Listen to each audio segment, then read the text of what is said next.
Bonjour monsieur. Bonjour, elektricien Intercity.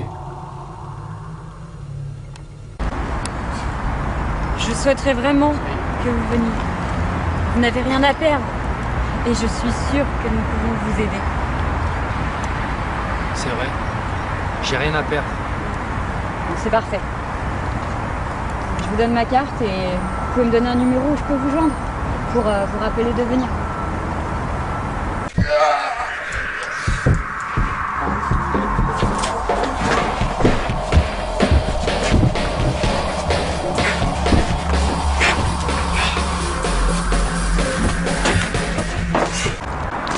Ça m'a fait du bien d'entendre que je pouvais être quelqu'un d'exceptionnel. Mais est-ce que c'est vrai? Pourquoi pensez-vous que ce n'est pas vrai? Jusqu'à aujourd'hui, vous ne pouvez pas vraiment dire que j'ai brillé. C'est parce que vous êtes enfermé dans une pensée sans fondement selon laquelle vous ne pouviez pas devenir exceptionnel. Mais c'est faux. Et si des personnes veulent vous faire croire le contraire, vous devez les ignorer. Parce qu'elles veulent profiter de vous et vous empêcher d'accomplir de belles choses. Quelles que soient vos difficultés, ne vous laissez pas abattre. Au contraire, voyez-les comme un challenge et triomphez dans l'adversité. Vous devez croire en vous. Nous croyons en vous et si vous le permettez, nous voudrions vraiment vous aider à vous dépasser.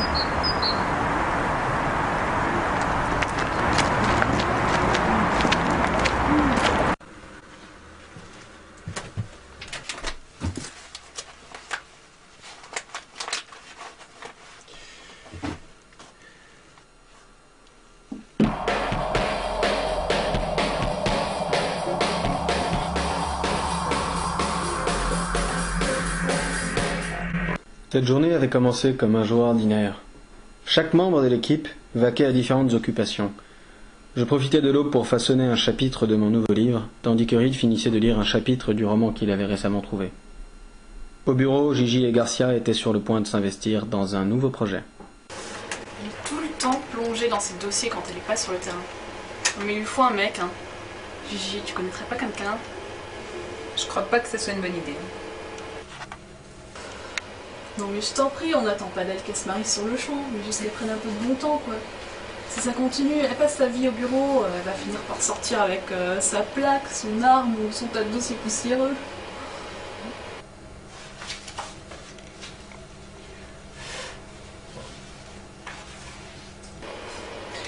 Bon, d'accord, je vais faire des recherches. T'en fais pas, Prentice, tu es entre de bonnes mains.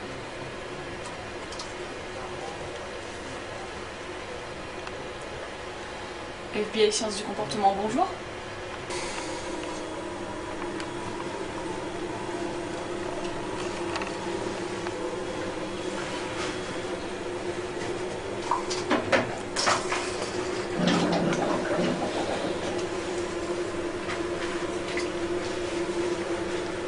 Quelque chose vous préoccupe, Hodge? Je crois que Jack a béguin pour une fille de sa classe.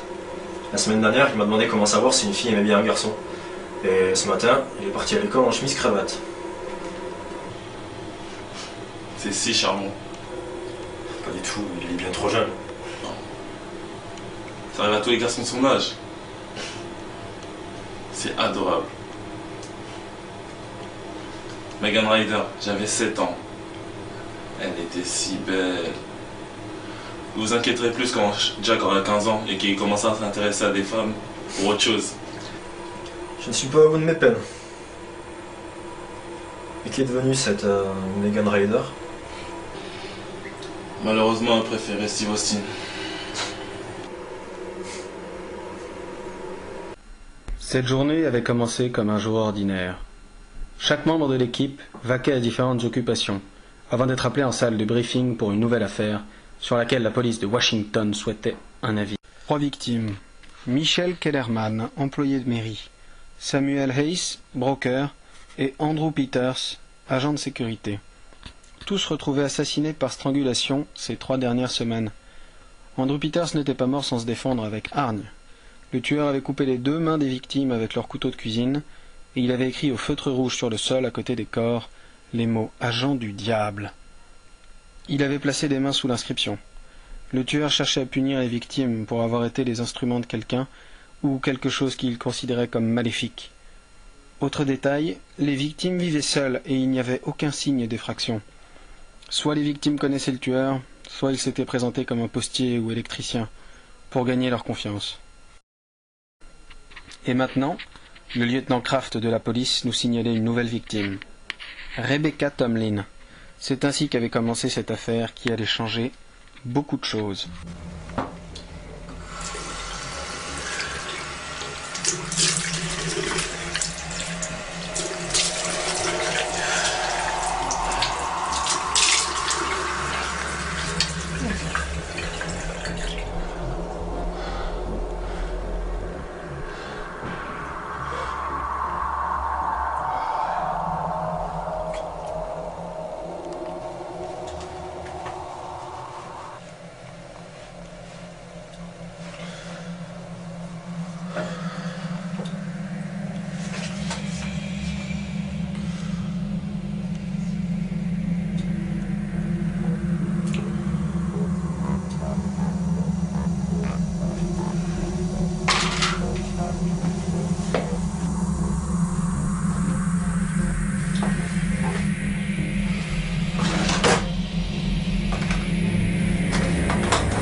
L'affirmation, la répétition, le prestige et la contagion constituent les grands facteurs de persuasion.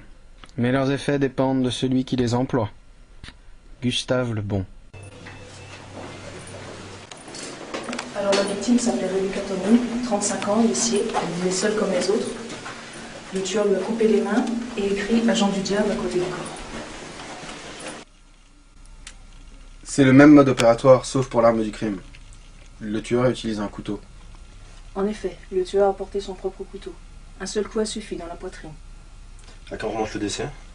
D'après les constatations du légiste, entre 8h du soir et minuit hier. À part l'arme du crime, le mode opératoire est identique. Est-ce qu'il pourrait s'agir d'un imitateur? Vous prévenu les journalistes? Ou y a-t-il eu des fuites? J'ai ordonné que personne ne parle à la presse. Ça pourrait effectivement être un copieur, mais j'en doute. Andrew Peters, la troisième victime, s'est battu contre un agresseur. Et d'après les photos de la scène de crime, la lutte a été rude. Je pense que si le tueur avait un couteau, c'était simplement pour éviter ce genre de situation.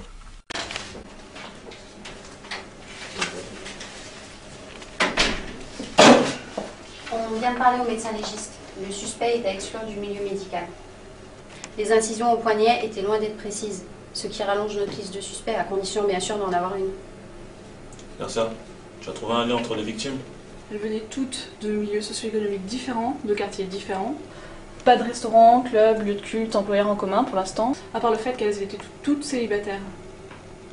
D'après les rapports que le lieutenant Kraft nous a envoyés, Samuel Hayes fréquentait un club privé, Michel Kellerman faisait du bénévolat les soirs de la semaine, et Andrew Peters avait des horaires de travail bien spécifiques. Il faisait 3 services de nuit par semaine. Rebecca Tomlin était réputée pour sortir du bureau tard le soir. Il s'avère que Kellerman a été tué le week-end, Andrew Peters le lendemain de son dernier service de nuit et Tomlin tard dans la soirée. Le tueur les a sûrement étudiés avant de les assassiner. Faudrait qu'on réinterroge les voisins et les collègues, et on a sûrement pu remarquer quelque chose. Les impôts, les taxes, les actions en bourse, les taux d'intérêt. Différents mots pour dire la même chose en fin de compte. Donnez-nous vos économies pour que nous puissions nous engraisser sur votre dos. Nous vous proposons de mettre fin à cette injustice en vous révoltant. Non! Vous n'êtes pas là pour enrichir des êtres abjects qui n'agissent que de leur propre intérêt. Et oui, vous avez la liberté d'être totalement indépendant et de construire votre vie comme vous l'entendez. Alors réagissez! Et vous venez de le faire en participant à nos réunions.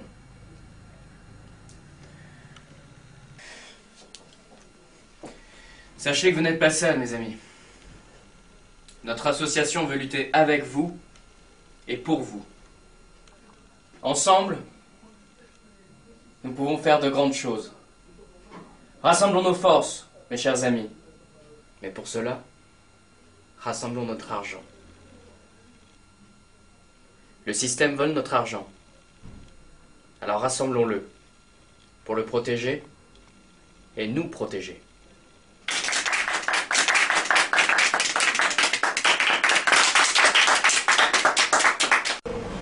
Une personne que vous auriez aperçue sur le trottoir, dans une voiture, voire même dans vos bureaux, peut-être l'avez-vous vue plusieurs fois ces derniers jours dans le coin, sans y avoir prêté attention. Il se trouve que cette personne est bien Rebecca.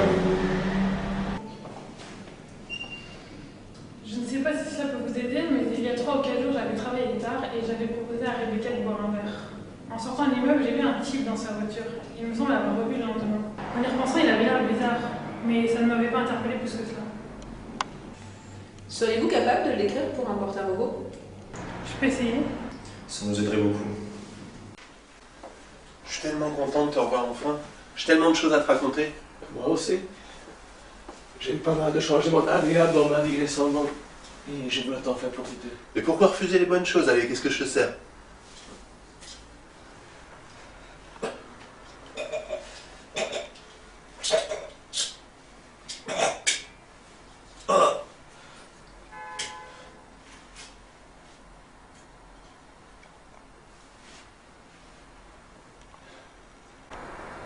Pourquoi t'as refusé mon aide?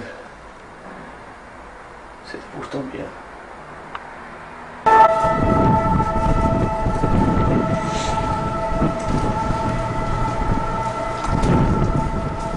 Qu'est-ce que tu fais là? C'est plutôt à moi de te poser cette question. J'aimerais bien entendre ce que tu as à nous dire là pour expliquer tes multiples absences. J'ai voulu mettre en pratique tes enseignements. J'étais impatient. Je suis désolé. Ne sois pas désolé. Je te félicite pour ton initiative, mon ami. Nous devrions prendre exemple sur toi. Mais je suppose que la police n'a pas été indifférente à ces actions. Je n'en sais rien. Tu penses que je dois arrêter? Non. Nous devrions agir avec davantage de méthode et surveiller nos arrières. Il semblerait que le tueur ait adopté le couteau. Il s'est carrément acharné sur Jared Allen. Il est mort depuis environ 2 jours. Je dénombre au moins une vingtaine de coups. Cependant, vous remarquerez que la majorité des plaies n'a pas saigné. Le tueur a continué à s'acharner sur Jared Allen alors qu'il était déjà mort. C'est exact, le coup fatal a sectionné l'artère aorte. Dans son raisonnement, le tueur est en mission. Il est en guerre contre les agents du diable. Ici, on peut voir qu'il a pris un verre avec la victime avant de la poignarder, chose qu'il n'a pas faite avec les victimes précédentes. Jared Allen connaissait son agresseur? Très probablement. Que faisait Allen? Inspecteur des impôts. Un candidat idéal. Cet aspect a exacerbé la haine du tueur. Pourquoi avoir pris le temps de prendre un verre? Pour lui laisser une chance d'adhérer à ses théories et de se repentir. On devrait faire analyser les verres afin de voir s'il y a des empreintes. On va utiliser une deuxième technique.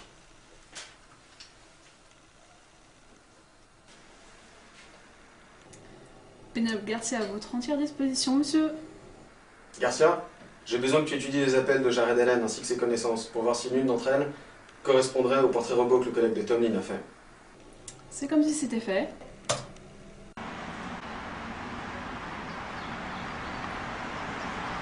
Tu es sûr que ce sont ces agents? Oui, pourquoi tu les connais? En quelque sorte. Ainsi donc, l'unité d'analyse du comportement de FBI de Quantico suit cette affaire. Qu'est-ce qu'on fait? Je crois que les actions de Patrick et la présence de ces agents du diable sont un signe. Depuis tant d'années, j'ai rêvé de ce moment et je pense que c'est le moment d'y aller. Où en est ta mission? Presque terminé. Parfait. Je vais réunir notre famille pour lui annoncer que l'heure de vérité est enfin arrivée. Nous allons pouvoir exécuter le plan. Le plan? C'est vrai? Je vous avais dit qu'un jour nous le ferions, et ce jour est arrivé. Notre préparation n'était pas vaine.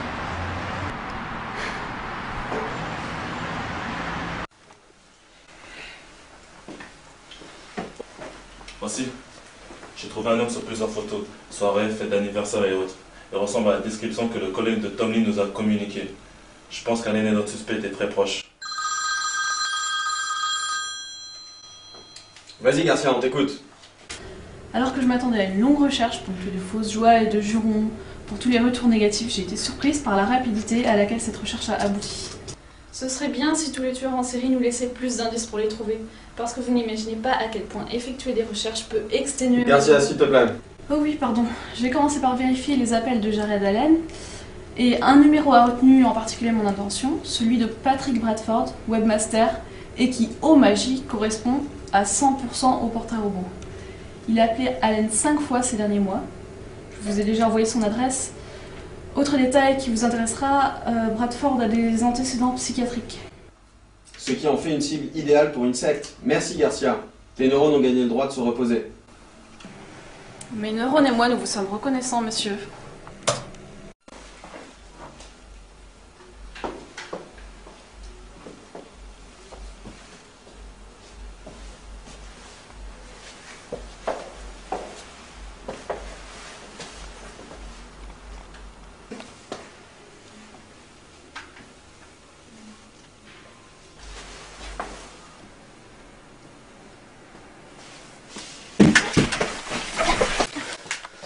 FBI, bougez plus! Ça va, Prentice? Ouais, ça va. FBI! Vous n'êtes pas sérieux? Regardez-nous, on n'a pas l'air d'être sérieux? Écoutez, je suis désolé, je vous avais pris pour quelqu'un d'autre. Agent Elliot McCann, DEA. Ma plaque est dans ma poche. Il dit la vérité. Je peux savoir ce que vous faites ici? Je pourrais vous poser la même question. Sauf que nous, on vient de vous trouver dans l'appartement d'un suspect pour meurtre. Et moi, je viens de vous trouver dans le domicile d'un membre potentiel d'une secte sur laquelle j'enquête. Jake Webster était le fondateur et le leader des combattants des forces obscures, basés à Houston. Ce groupe se présentait officiellement comme une société de coaching, connue sous le nom de Fort Ensemble. Mais officieusement, c'était une secte qui se couvrait derrière cette activité pour embrigader des personnes vulnérables et les transformer en réfractaires à toute autorité. Je me suis intéressé à Jack Webster il y a 6 ans, lors d'une enquête sur un trafic de drogue. Il recourait à cette activité pour s'enrichir. On a découvert l'existence des combattants des forces obscures lors d'une descente pour arrêter Webster. Sauf qu'au lieu de le trouver, on a trouvé une dizaine de membres morts. Webster avait utilisé un MP5 pour abattre ses fidèles lors du déjeuner. Il s'est ensuite volatilisé et on n'en a plus entendu parler, jusqu'à aujourd'hui. Il ira à Paris, à Washington? Il y a quelques semaines, je suis tombé par hasard sur un site internet critiquant le gouvernement. J'ai trouvé des phrases issues du manifeste que Webster avait écrit et dont nous avons retrouvé un exemplaire, que voici. J'ai localisé l'adresse IP de l'ordinateur d'où étaient parties les critiques et je suis tombé sur le domicile de Patrick Bradford. Webster se serait débarrassé de son ancien groupe et en aurait créé un nouveau dans un autre état. Agent McCann, pensez-vous que Webster était au courant de votre enquête sur lui? Cela pourrait expliquer sa fuite, mais pourquoi attendre aussi longtemps avant de recommencer? Il a voulu jouer la prudence ou se faire oublier quelque temps. Ou alors, il a eu un empêchement de faire son comeback. Ce que je ne comprends pas, c'est pourquoi s'entourer de quelqu'un qui commet des meurtres. Parce que c'est loin d'être la meilleure façon de rester discret. À part le meurtre de ses fidèles à Houston, vous avez eu des cas similaires à cette affaire? Lorsque j'ai enquêté sur Webster, il ne faisait rien de tel. Peut-être que Webster n'est pas au courant des activités de Bradford. Dave, Prentice et moi, on retourne chez Bradford. Reed, tu liras le manifeste. Agent Schner, si vous le permettez, j'aimerais participer à cette enquête. Bien sûr.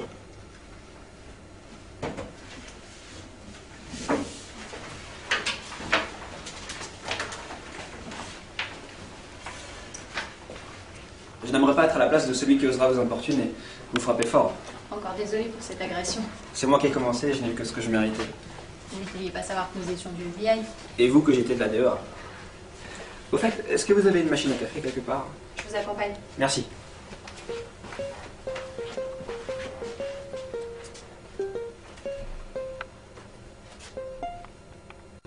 West Point.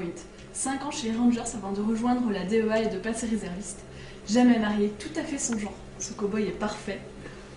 J'espère que t'es en train de parler de moi là.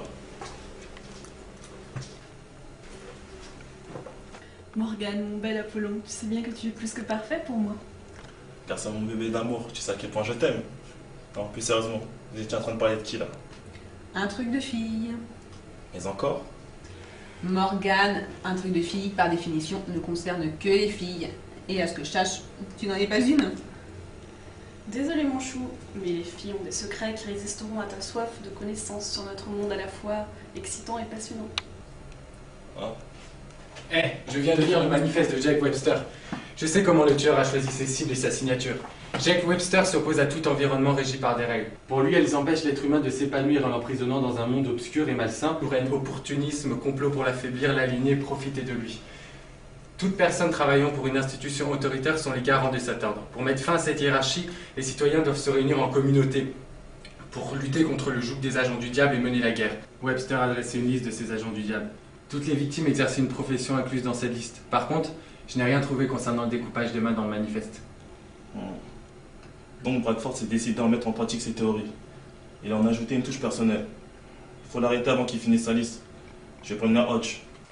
Je suis étonné que votre collègue ait lu les 50 pages en si peu de temps. Il est très rapide. C'est la première fois que je vois quelqu'un d'aussi rapide. Est-ce qu'il a d'autres talents de super-héros? Vous n'imaginez même pas. Et qu'en est-il de vous? À part le fait de cogner comme un karatéka et d'être très belle, concentrée dans ce que vous faites.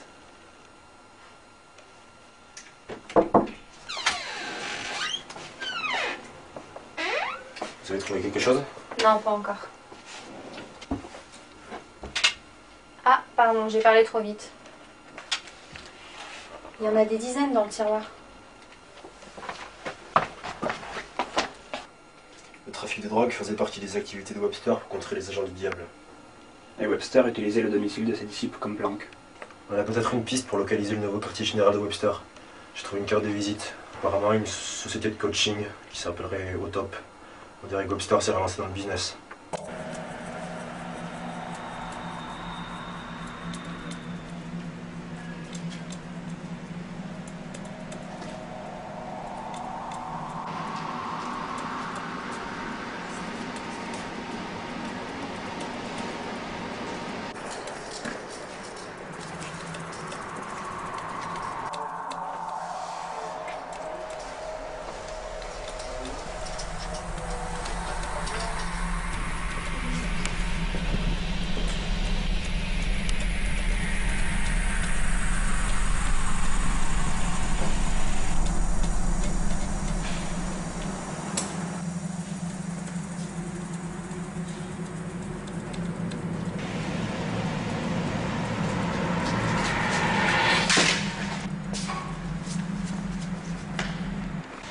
FBI, plus de geste!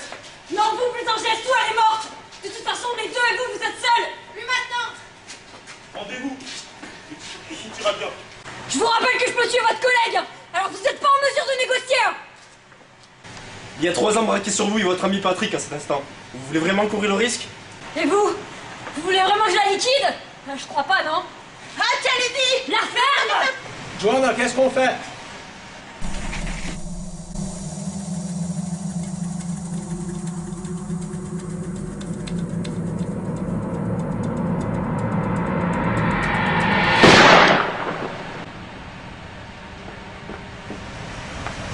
T'es blessé? C'est bon. Merci.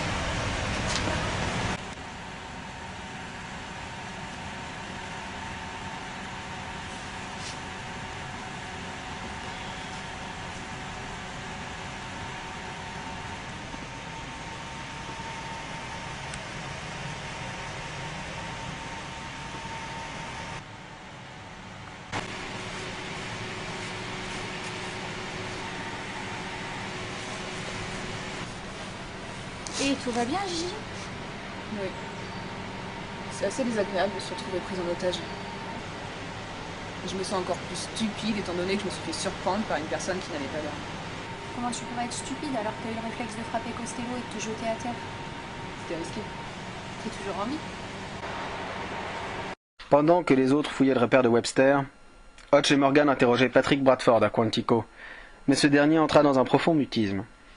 Nous découvrîmes que Joanna Costello avait connu plusieurs familles d'accueil dans sa jeunesse et travaillait dans un restaurant avant de tout quitter. Une question traversa notre esprit. La dernière fois qu'une enquête avait été menée sur Webster, celui-ci avait disparu en choisissant une option radicale. Éliminer tous ses fidèles. Or cette fois-ci, Il avait simplement déménagé ses fidèles, car nous n'avions rien trouvé qui indiquait qu'il les avait tués. Heureusement pour nous, Webster et son groupe n'avaient pas tout emporté. Reed a trouvé une nouvelle édition plus volumineuse du manifeste de Webster. Et l'homme avait profité de ses années d'absence pour mûrir ses idées. Hodge risque d'avoir des ennuis. En effet, dès le lendemain, en plus du silence total de Bradford, Erin Strauss nous convoquait pour nous annoncer que l'OPR envoyait un agent mener une enquête sur les circonstances de la mort de Johanna Costello. L'agent en question s'appelait Martina Grace, et d'après Gigi, qu'il avait rencontrée quand elle travaillait au Pentagone, Grace n'était pas du genre à être indulgente. On la surnomme le Destructeur.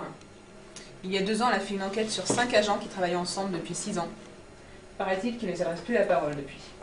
Elle a bien mérité son surnom. En plus de cela, elle est hautaine, arrogante, et elle a une ambition démesurée. Et elle n'a jamais retenu mon nom quand on s'est côtoyés. Il était parfaitement légitime de penser que Johanna Costello avait une arme et qu'elle pouvait s'en servir contre l'agent Jarreau. Quand Jarreau a réussi à se libérer, nous devions éviter que Johanna Costello puisse réagir et je n'ai pas eu d'autre choix que de tirer. Sauf que Johanna Costello n'avait pas d'arme. Mais sa main dans sa poche n'était pas une preuve irréfutable qu'elle n'en avait pas. C'est ce que vous pensez. D'après des rapports que j'ai pu lire, il semblerait que votre équipe et vous ayez des tendances à vouloir jouer les cow-boys et entreprendre des croisades personnelles. Vous et George Foyette, l'agent Morgan et Billy Flynn, l'agent Prentice et Ian Doyle. C'était des criminels dangereux. On devait les arrêter avant qu'ils ne fassent du mal à des innocents. Vous avez fait plus que les arrêter. Vous êtes acharné sur Foyette. Billy Flynn était-il vraiment sur le point d'éliminer tous les otages? Était-il absolument nécessaire que l'agent Morgan tire autant de balles? Pour Ian Doyle, procéder à un échange est inhabituel et risqué. Êtes-vous sûr d'être aussi objectif que vous le prétendez?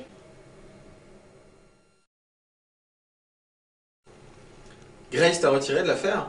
C'est absurde. Chef Strauss ne peut rien faire. Cette situation me désole autant que vous. Mais vous ne pouvez rien faire. D'ailleurs, toute intervention de votre part ferait plus de mal que de bien. Je vous avais dit que vous étiez dans le collimateur de la hiérarchie. Mais personne ne pouvait savoir que Costello bluffait. Et pourquoi s'acharner sur Hodge? J'y étais moi aussi. J'aurais pu tirer sur Costello. Je ne serais pas surprise que Grace mette la pression sur vous tous, après tous les dossiers qu'elle a lus sur vous. Mais vous devez rester concentré sur l'affaire, même sans l'agent Hodgner.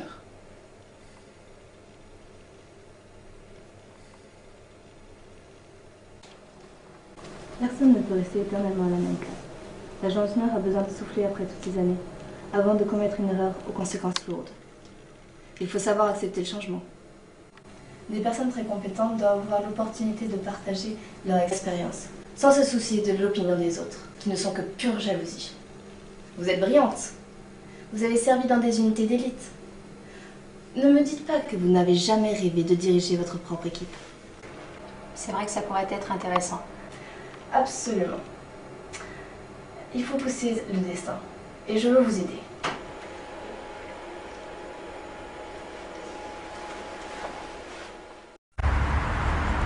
Tout a commencé il y a moins d'1 an. Il a trouvé la famille et les amis qu'il n'a jamais eus. Il s'est défait des démons qui l'emprisonnaient dans les ténèbres. Il a su prouver qu'il était prêt à se sacrifier pour notre famille et pour notre combat contre les forces du mal. Il a aujourd'hui l'honneur de faire partie des gardiens. Je vous demande, mes chers frères et sœurs, d'accueillir notre bien-aimé Jeffrey Carr.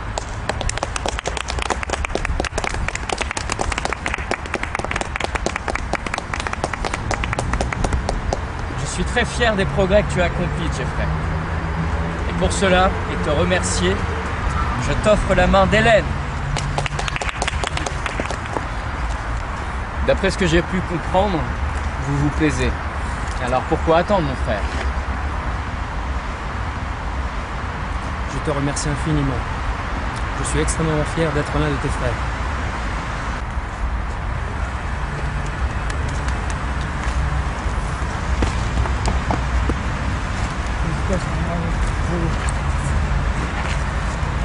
Seulement content pour vous.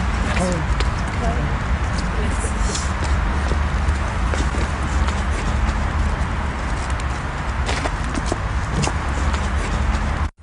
Ils vont le payer! Maître, es-tu sûr de vouloir le faire? Plus que jamais, pourquoi me poses-tu cette question? Je me fais du souci. Il y a beaucoup de risques. Je sais que c'est une étape clé dans notre guerre, mais il y a une grande différence entre écrire des messages sur Internet et ce que nous nous apprêtons à faire. Et surtout, Johanna n'est plus là. Nous nous préparons depuis des années. Il est temps de lancer l'assaut. Comment oses-tu douter de notre chef? Je doute pas. Ce n'est pas l'impression que tu donnes. S'il vous plaît, mes frères. Robert, je comprends ton inquiétude. Mais comme Jeffrey l'a dit, nous avons suffisamment travaillé pour ce jour. Si des doutes persistent, bats-toi pour résister contre les forces du mal. Mes frères et sœurs, n'ayez crainte. Toute forteresse, aussi imposante soit-elle, a ses faiblesses. Maintenant, allez vous reposer.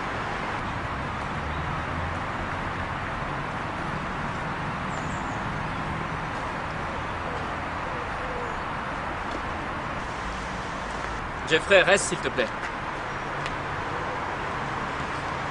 J'aurai une mission à te confier. Je l'exécuterai avec honneur. Je comprends pas que Hutch ait été suspendu. Ah, moi aussi, je comprends pas. N'importe qui aurait pu tirer à sa place. Vous pouvez pas savoir. Bonjour Hutch, qu'est-ce que vous amène par ici? J'étais venu reprendre quelques affaires. C'est injuste que Grace vous ait suspendu. Je survivrai. En tout cas, cette situation pourrait profiter à d'autres. Que voulez-vous dire? Il semblerait que tu aies des envies de t'élever dans la hiérarchie. Je t'ai entendu avec Grace et tu avais l'air d'apprécier sa proposition. Avec tout le respect que je vous dois, Hutch, c'était une conversation privée. Pas quand il s'agit d'aider Grace à me discréditer pour prendre ma place. Sache que je ne te laisserai pas prendre mon fauteuil en trahissant cette équipe. Ah mais j'oubliais, vendre ton âme et trahir pour arriver à tes fins, ça te connaît vu que tu l'as déjà fait avec un certain Irlandais. Vous savez quoi, Hutch? Grace avait raison. Vous êtes resté tellement longtemps dans ce département que vous croyez qu'il vous appartient. Il est temps que quelqu'un vous fasse comprendre que ce fauteuil ne vous est pas exclusivement réservé. Je pense qu'on devrait en rester là. Je suis tout à fait d'accord.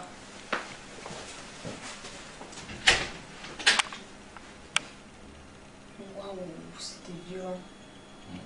C'était quand la dernière fois qu'Emily et Hutch se sont disputés? Parce que ça s'est déjà passé.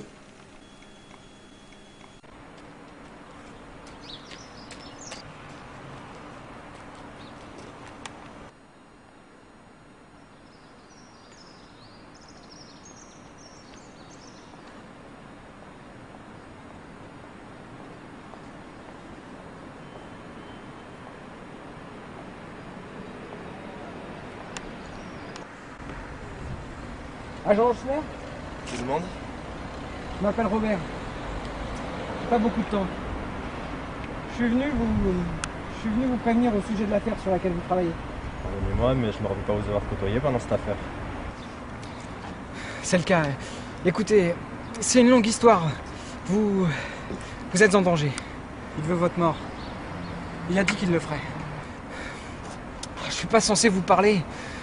Vous êtes l'un des leurs. Non. Oubliez-moi. Attendez. S'il vous plaît, vous avez eu le courage de venir jusqu'à moi pour me prévenir. Je suis sûr que vous êtes plein de bonnes intentions. S'il vous plaît, continuez. Vous êtes assis, vous. Ah!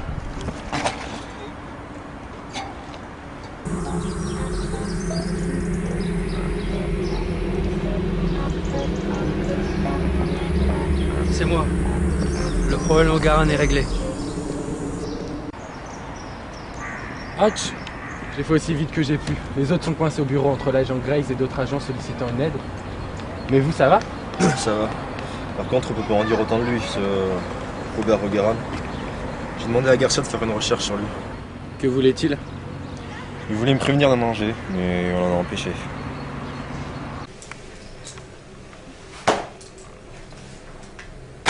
Votre témoignage sera très utile pour éclaircir cette histoire. Dites plutôt que vous savez déjà ce que vous allez mettre dans votre rapport. La suspension de l'agent Schner et votre offre à l'agent Prentice ne sont pas une coïncidence, n'est-ce pas? Je ne vois pas de quoi vous parlez. Vous essayez de remanier cette équipe à votre convenance. Et comme vous visez plus haut, vous essayez de donner un coup de pouce à l'agent Prentice. Étrangement, vous choisissez une personne qui possède pas mal de contacts.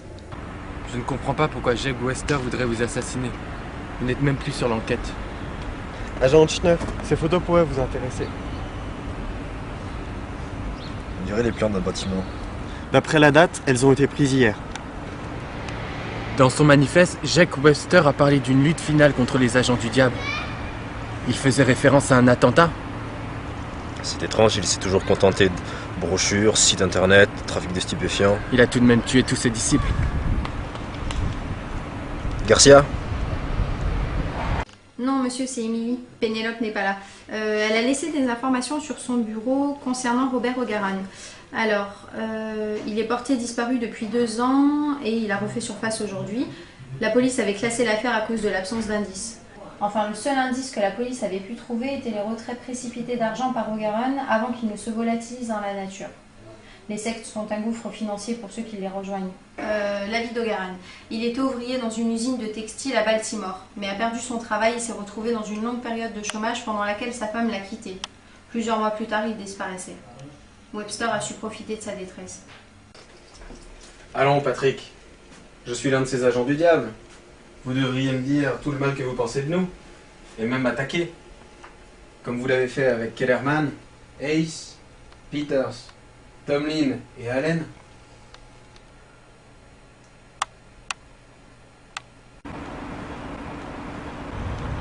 L'agent Reardon et moi venons d'interroger des témoins. L'un d'eux a dit qu'il avait vu une voiture s'éloigner avec précipitation quelques minutes avant le meurtre. Reed? Pardon, vous disiez? Je disais que la seule piste que l'on a, c'est une voiture. Tu as l'air absorbé. Je repensais aux 2 manifestes que j'ai lus. Le manifeste qu'on a trouvé dans le nouveau QG de Webster est différent de celui que l'agent McCann nous a donné. Les 2 reposent sur les mêmes bases, à savoir l'oppression des citoyens honnêtes par les forces maléfiques et une liste de ces agents du diable. Cependant, le second manifeste est plus long que le premier. L'auteur utilise des phrases plus longues et des figures de style. Il fait référence à des auteurs, des faits criminels. Il a le souci du détail et il maîtrise le jargon juridique. Autre différence, la liste des agents du diable est plus étoffée que dans le premier, avec une préférence pour les forces de l'ordre. Hutch. J'ai l'impression que la personne qui a rédigé le second manifeste n'est pas Jack Webster. Alors qui est-ce? Une personne qui porte une attention particulière aux agences fédérales, aux forces de l'ordre, au FBI en particulier. En particulier le FBI.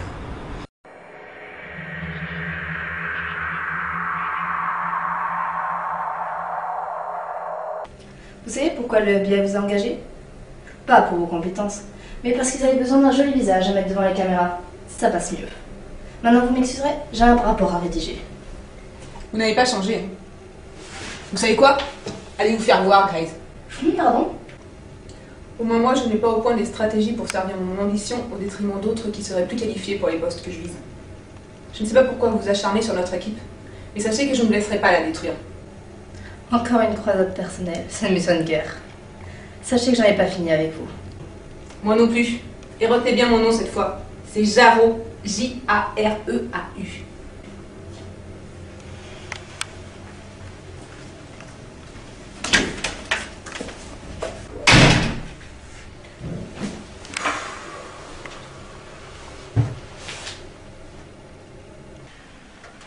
Vous savez que vous nous faciliteriez le dialogue si vous parliez. Votre ami Robert O'Garan l'a déjà fait.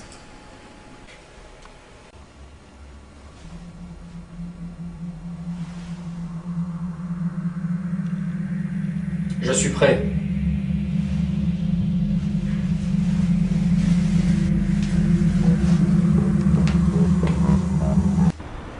En particulier le FBI. Attends, je crois que je reconnais ces plans. O'Garan n'est pas venu me prévenir qu'on voulait me tuer, mais qu'on voulait tuer des agents du FBI. Ces plans, c'est Quantico.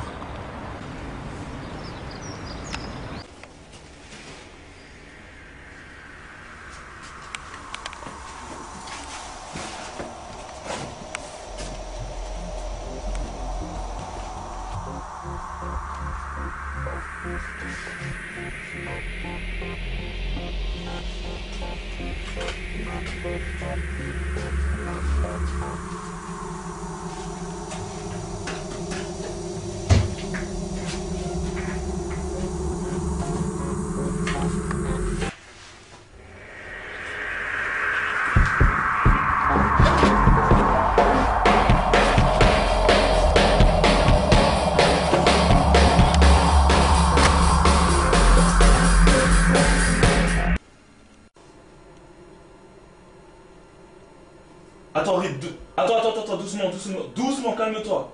Ouais. Quoi?